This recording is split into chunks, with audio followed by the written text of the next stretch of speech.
Imagine two pumps. Both deliver exactly the same flow. Both meet the same process requirements. Both appear identical on a datasheet. But after 20 years, one pump costs the company 50 lakhs. The other costs over 5 crores. How is that possible? Because the biggest cost of a pump is not buying it, it's operating it. Day after day, month after month, year after year. Electricity, maintenance, downtime, repairs, lost production. And here's the mistake many engineers make. They focus on purchase price, while experienced engineers focus on total cost of ownership. Because you buy a pump once, but you pay its electricity bill every day for the next 20 years. Today, we're going to decode the hidden economics of pump selection, from efficiency and BEP, to VFDs and oversizing, to lifecycle cost and reliability. You'll learn how world-class engineers select pumps that save millions over their lifetime. This is 3D Decode. Let's begin. Next, energy and lifecycle cost considerations for pump selection.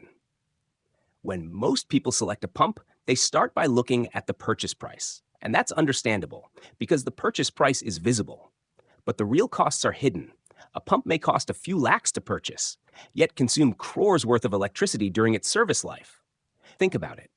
An industrial pump may operate 24 hours a day, 365 days a year, for 15 to 20 years. That means energy consumption quickly becomes the dominant cost. This is why experienced engineers think differently. They don't ask, what is the cheapest pump? They ask, what is the cheapest pump to own? And those are two completely different questions, because in lifecycle engineering, the lowest purchase price rarely delivers the lowest total cost. Next, understanding total lifecycle cost components. Let's break down where money actually goes during a pump's life. The first component is CapEx, capital expenditure. This includes pump purchase, installation, commissioning, and startup activities. Interestingly, this is usually the smallest portion of lifecycle cost, yet it's the area where most procurement discussions focus. Then comes energy cost, and this is where things become serious. For many industrial pumps, energy represents 40 to 60% of total lifecycle cost, in some cases even more. Next comes maintenance. Bearings, seals, lubrication, repairs, spare parts, labor, all of these accumulate over time. And finally, downtime, often the most expensive hidden cost of all. Because when a critical pump fails, production stops, and every minute of lost production costs money. Sometimes thousands, sometimes lakhs, sometimes crores. This is why lifecycle thinking is so powerful, because it reveals costs that purchase price alone can never show. Next, why pump efficiency matters most. Now let's talk about the most powerful money-saving parameter in pump engineering, efficiency, because even small efficiency improvements create enormous savings. Many engineers see a 2% or 3% efficiency difference and think, that's not much, but over 20 years, it's huge. Imagine a 100 HP pump running 8,000 hours per year. Just a small efficiency improvement can save thousands of dollars annually. Multiply that by 20 years. And suddenly the savings exceed the pump purchase price many times over. This is why pump manufacturers invest heavily in hydraulic design, because every efficiency improvement reduces energy consumption. And energy is the largest life cycle cost component. Remember this simple rule: a pump purchase happens once. Energy costs happen every day. That's why efficiency deserves so much attention during selection. Next, operating near the best efficiency point, BEP. If efficiency is important, then BEP is critical. The best efficiency point is where the pump performs at its absolute best. Think of it as the pump's comfort zone. Everything works better near BEP. Energy consumption decreases, vibration decreases, mechanical stress decreases. Reliability improves, service life increases. Now imagine driving a car. At the right speed, fuel economy is excellent. At extreme speeds, fuel consumption increases dramatically. Pumps behave the same way. When operating far from BEP, efficiency drops. Hydraulic forces increase, internal recirculation develops, and wear accelerates. This is why experienced engineers always check where the operating point falls relative to BP, not just whether the pump can meet flow and head requirements, because a pump operating near B can save enormous money throughout its life. Next, the hidden cost of oversizing pumps. Now let's discuss one of the most common mistakes in pump selection: oversizing. And surprisingly, it usually happens with good intentions. Engineers often add extra capacity just to be safe, an extra 10%, maybe 20%. sometimes even more. But here's the problem. That extra margin creates consequences. The oversized pump now operates away from BP. Efficiency decreases, energy consumption increases, and because flow exceeds demand, operators must throttle the discharge valve. Think about what that means. You're paying electricity to generate pressure, and then intentionally wasting it across a control valve. It's like driving a car with one foot on the accelerator and the other on the brake. The result? Higher energy bills, more vibration, increased wear, more maintenance, and reduced reliability. Oversizing often feels safe, but in reality, it can become one of the most expensive mistakes in pump engineering. Next, variable speed drives versus throttling control. Let's compare two very different methods of controlling flow. The traditional approach is throttling. The pump runs at full speed, and a control valve restricts flow. Simple, reliable, common, but highly inefficient. Because the pump still generates full energy. Most of that energy is simply wasted across the valve. Now compare that with a variable frequency drive. A VFD adjusts motor speed directly. Instead of wasting energy, it prevents unnecessary energy generation. And this is where the affinity laws become powerful. A small reduction in speed can create a dramatic reduction in power consumption.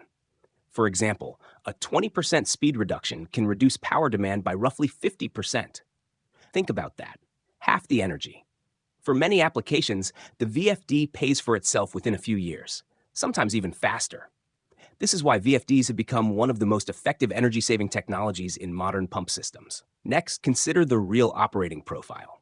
Here's another mistake engineers frequently make, selecting pumps only for the design point.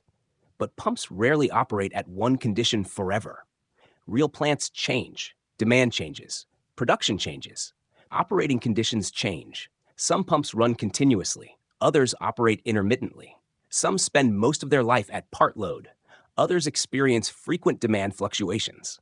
This means the operating profile matters just as much as the design point. A pump optimized only for maximum flow may spend 90% of its life operating inefficiently. And that's a costly mistake. The best pump selection considers how the equipment will actually operate, not how it looks on a datasheet, because real operating conditions determine real lifecycle costs. Next, reliability's impact on lifecycle cost. Now let's talk about reliability, because reliability and economics are deeply connected. Imagine two pumps. One costs slightly more, but fails half as often. Which one is cheaper? Most experienced engineers already know the answer. Failures create expenses everywhere: repair costs, emergency labor, expedited shipping, production losses, safety risks, customer impacts. The list never ends, and sometimes one unplanned outage costs more than the entire pump itself. That's why reliability should never be treated as an optional benefit. It's a financial strategy. Reliable pumps reduce uncertainty, reduce downtime, reduce maintenance, and ultimately reduce lifecycle cost. The cheapest pump to buy is not always the cheapest pump to own. Next, design for maintainability. Now let's discuss maintainability, because every pump eventually requires maintenance. The question is, how easy will that maintenance be? Back pull-out designs are a great example. They allow maintenance without removing piping, saving enormous amounts of time. Accessible seals, accessible bearings, accessible couplings, all reduce maintenance duration.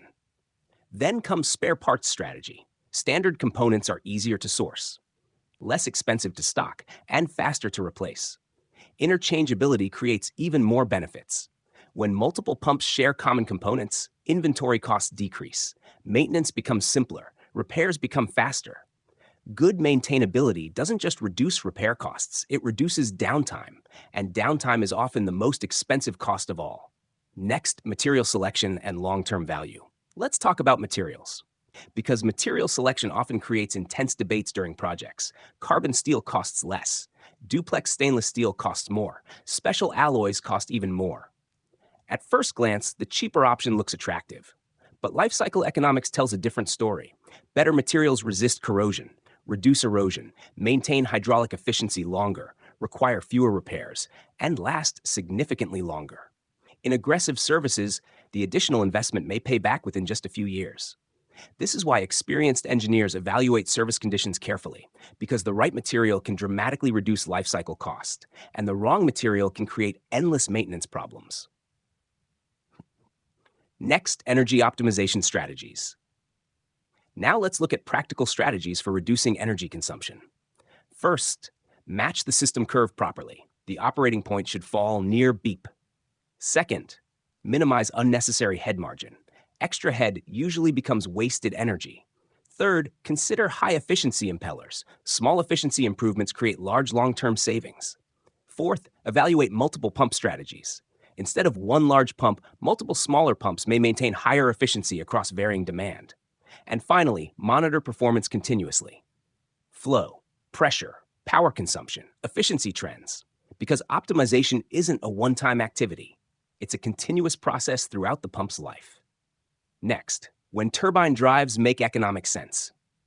Most pumps today use electric motors, but not always. In facilities with abundant steam, turbine drives may offer advantages. They reduce electrical demand, improve overall plant energy balance, and sometimes utilize steam that would otherwise be wasted.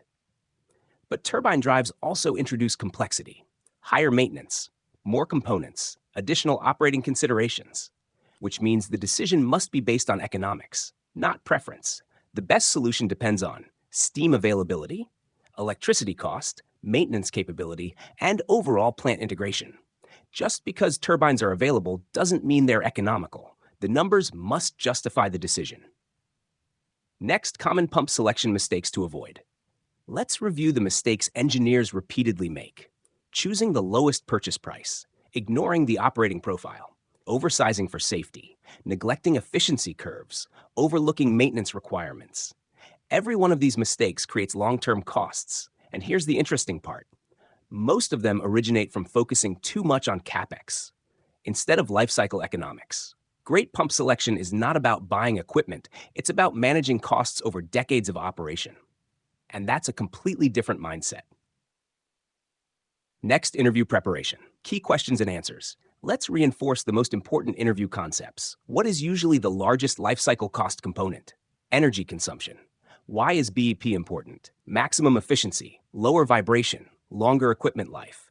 Why is oversizing harmful? Poor efficiency, increased throttling, higher energy costs, more wear. Why are VFDs beneficial? They match pump output to actual demand, reducing power consumption dramatically. And why should reliability be included in lifecycle analysis? Because downtime and failures often cost far more than the equipment itself. These questions appear regularly in pump engineering interviews, and understanding the reasoning behind them demonstrates real engineering knowledge. Next, the golden principle of pump selection. Let's finish with the most important lesson of all. Pump selection should minimize lifetime cost, not purchase price. Efficiency drives energy costs. Reliability prevents downtime. Proper sizing maximizes performance. When these three factors work together, the result is true life cycle optimization. Remember this, you buy a pump once, but you pay for its electricity every day for 20 years. That's why world-class engineers don't chase the cheapest pump, they select the smartest pump. And over the long term, that decision can save millions. Outro.